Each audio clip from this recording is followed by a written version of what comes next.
নমস্কার বন্ধুরা, কেমন আছেন সবাই? নিশ্চয়ই ভালো আছেন। আজ টুকুর রান্নাঘরে আপনাদের স্বাগত। আমি আজকে একটা কাঁঠালের রেসিপি নিয়ে চলে এলাম। এটা নর্মালি সব বাড়িতেই হয়, সবাই বানাতে জানেন, খুব সুন্দরভাবেই বানান। তো আমি কিভাবে এই কাঁঠালের তরকারিটা বানাচ্ছি আপনারা দেখতে থাকুন। আমি এখানে একটা কাঁঠাল নিয়েছি। এই কাঁঠালটা আমি কেটে এবারে ছালটা আমি মোটা করে তুলে আমি কাঁঠালটা কেটে নিচ্ছি। অ্যাকচুয়ালি এই কাঁঠালের গায়ের রঙটা একটু কালচে হওয়ার কারণ আমার দাদা তার গাছ থেকে পেড়ে আমাকে দিয়ে গেছিলো, দুদিন রাখলে গায়ের রঙটা কালচে হয়ে গেছে। দেখুন, নাহলে কাঁঠালটা খুব সুন্দর আছে। এবার আমি কাঁঠালটা কেটে নিচ্ছি। কিন্তু এই কাঁঠাল ছাড়াতে এখন সকলের খুব বিরক্তি লাগে, কারণ ওতে কাঁঠালের আঠাটা থাকে। সেই কারণে কেউ কাঁঠাল সহসা ছাড়াতে চায় না। কিন্তু আজকে আমি আপনাদেরকে একটা টিপস বলছি, এইটা করুন। চট করে কাঁঠালটা কেটে নেবেন, কাটার পরে আঠাটাও হাত থেকে চলে যাবে।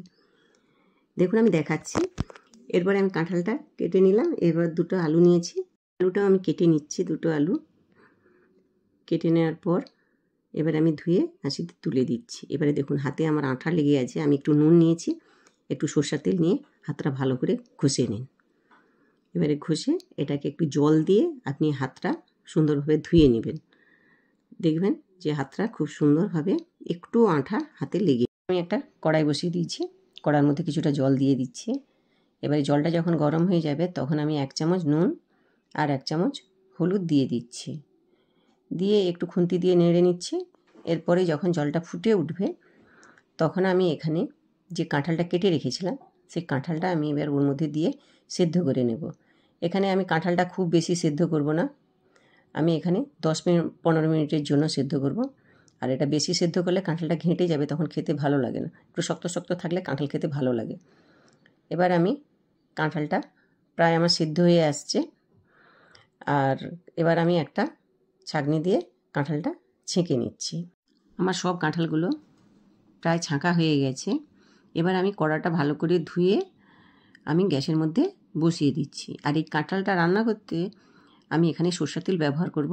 আর কাঁঠাল রান্না করতে তেলের বেশি দরকার হয়, সেই কারণে জন্য আমি এখানে একটু বেশি করে তেল দিয়ে দিচ্ছি। এবার আমি যে আলুটা কেটে রেখেছিলাম এই আলুটা আমি ওর মধ্যে দিয়ে দেব। তেলটা গরম হয়ে গেছে। আমি এখানে 1 চামচ নুন দিয়েছি, 1 চামচ হলুদ দিয়ে দিচ্ছি। এবার আমি আলুগুলো ওর মধ্যে দিয়ে দেব।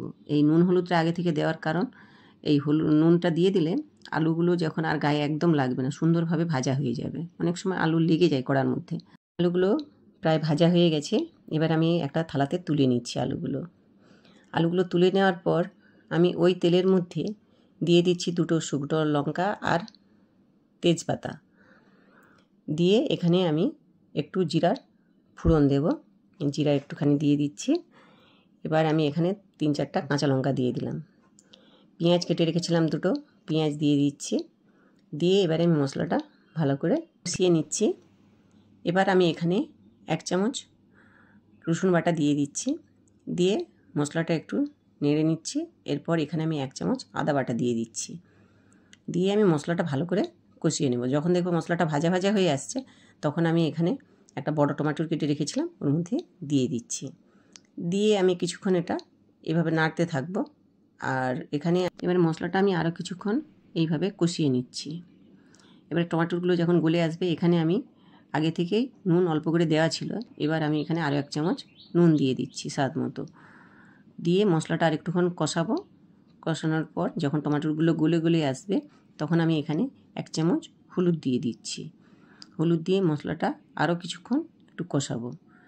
এবারে ধীরে ধীরে গ্যাসের ফ্লেমটা কিন্তু কমিয়ে দিয়েছি একদম। এবারে দিয়ে মশলাটা যখন টমেটোগুলো গলে আসছে তখন আমি এখানে কাশ্মীরি লঙ্কা দিয়ে দিচ্ছি 1 চামচ। দিয়ে মশলাটাকে আমি ধীরে ধীরে কষতে থাকবো। আর এটা থেকে তেল ছাড়তে শুরু করেছে। এবার আমি এখানে এই মশলাতে অল্প করে জল দেব। খুব বেশি জল একসাথে দেব না, খুব কম করে মশলাটা কষাতে থাকবো। আর একসাথে বেশি জল দেওয়ার দরকার নেই। এবার দেখুন মশলাটা কষা হয়ে গেছে। এবার আমি কাঁঠালটা ওর মধ্যে দিয়ে দিচ্ছি। কাঁঠালটা দিয়ে আমি কিছুক্ষণ এভাবে এটা নাড়তে থাকবো। এবারে যখন কাঁঠালটা সুন্দরভাবে কষা হয়ে আসবে আমি এবার যে আলুটা আগে থেকেই ভেজেছিলাম সেই আলুগুলো এবার আমি ওর মধ্যে দিয়ে দিচ্ছি। দিয়ে এটাকেও আমি বেশ কিছুক্ষণ কষাতে থাকবো। আর এঁচোড় রান্না করা আমাকে কাউকে নতুন করে কিছু বলতে হবে না, সবাই রান্না করতে জানেন।